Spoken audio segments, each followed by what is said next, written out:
Hey everybody, today is October 17th. Welcome back to B3313. Today, this is part 10. And we're in a new area, and this area is like dark and spooky, so I thought it would be cool to let it pan, like cinematically show this area as Mario falls asleep. In reality, I was probably just like using the bathroom or getting some water or something while recording. So this looks like some sort of hub or lobby or connecting area, but really this is its own separate area that you get sent to after completing Bowser and the Fire Sea. This is called Minions Prison, and it is called that because there are 5 minions in 5 little prison cells. And the minions are just Goombas, and you can try talking to the Goombas, but they have placeholder text or just literal empty text boxes. But it's also kind of easy to fuck up this star. Either one, you're dumb like me and it takes you 10 minutes to find the 5th Goomba, or 2, you go inside one of the prison cells with the Vanish Cap, then the Vanish Cap timer runs out and then you can't get out. So you have to be a little bit sneaky about it, which is why I used save states and all that jazz, but you know, save states is kind of my habit already to begin with, by default, bravely default, except that's a game that I've never played and I don't really know much about. Although I know the name is funny. Bravely Default? Like, okay. I'm so courageously normal. Yeah, anyway. Yeah, it's a Friday once again, as David Lynch used to say, and rest in peace, David Lynch, because, you know, what a legend. And this video is going to be a little bit short because I kind of, this game is starting to just drive me a little bit crazy. Speaking of crazy, this room looks straight up like something out of an asylum. In fact, when I recorded this, it was not that long after I went to upstate New York and hung out with a few of my friends that I'm in a band with, and I was like, hey, you know what would be a cool movie to watch? Jim Henson's The Cube. Like an early art film, experimental film by Jim Henson, with no puppets, just live action, just like a man in a big white room going crazy because he can't leave.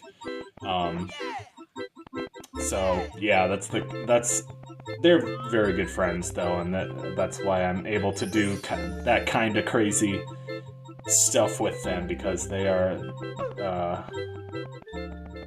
get my weirdness, more or less. And speaking of weirdness, I don't know, I enjoy doing weird games. I just need to, sometimes it gets to, enough is enough, and I don't have the kind of patience that I used to with some of these video games. In fact, today I remembered why sometimes I prefer playing Pajama Sam or Freddy Fish to any, you know, platformer or RPG, just because there's not as much frustration involved.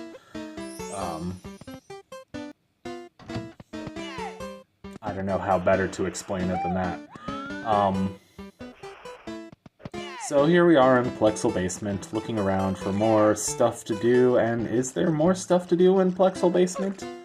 Why, yes there is, I think so. Giant pipe, oh my god. Cool room, though. And here's Hazy Maze Cave Beta, not to be confused with Hazy Memory Cave.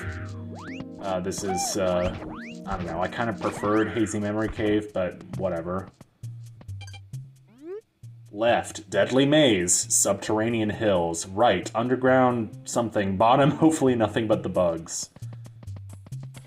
Thank you. I am getting a pop-up window about insufficient computer memory or whatever the fuck. Random Access Memories, the album by Daft Punk.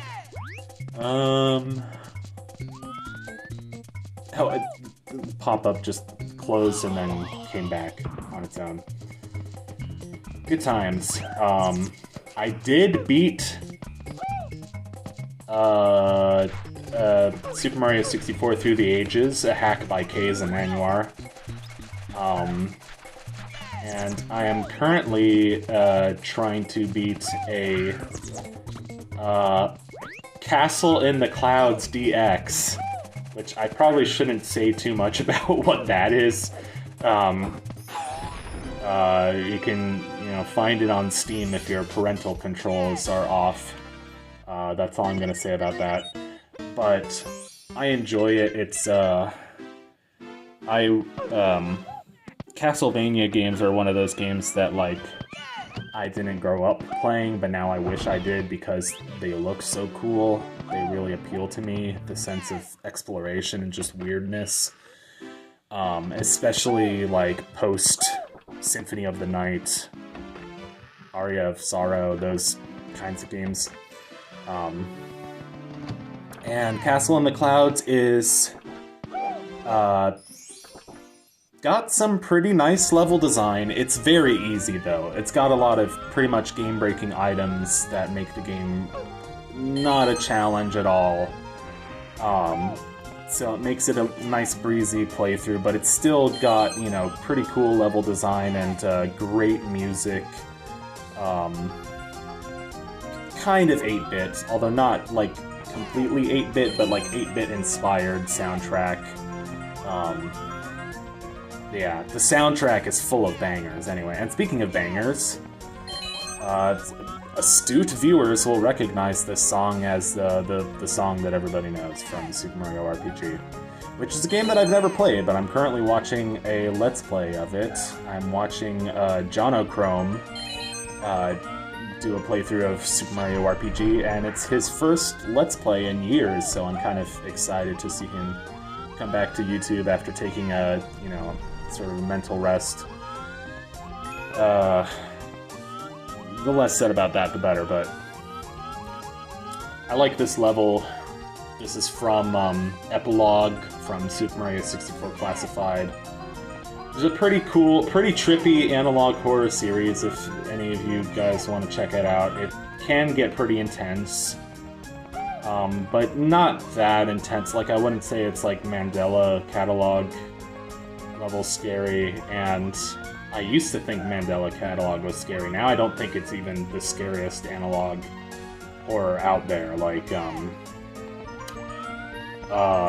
Baddington, for instance, is a channel that's really good at just absolutely terrifying analog horror. Also, Velox, I think, is the channel name. I had a phase, like, about 2 years ago or such, that I was really into analog horror and, like, FNAF VHS tapes, which is a great thing to watch when you live alone and you're easily afraid of the dark. But anyway, I digress.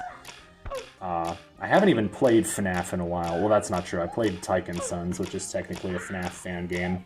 Also, I haven't said the name of this level yet. This is Tall Tall Treetops. Wait, I did say the name of this level. I'm stupid. It's very green. And don't green out, because I could talk about the time that I almost greened out when I tried THC seltzer, but no, I'm not going to talk about that.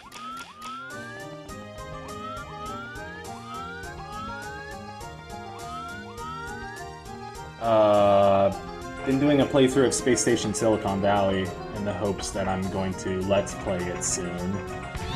And,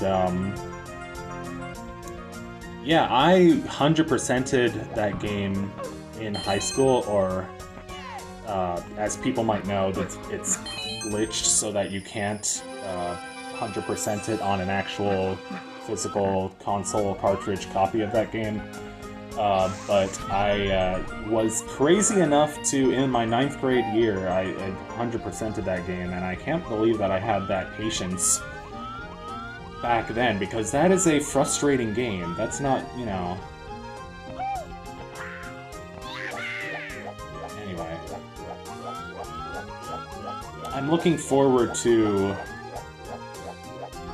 doing that game, but, like, I also I talked about earlier. I just had this thing with games shouldn't be all frustrating all the time.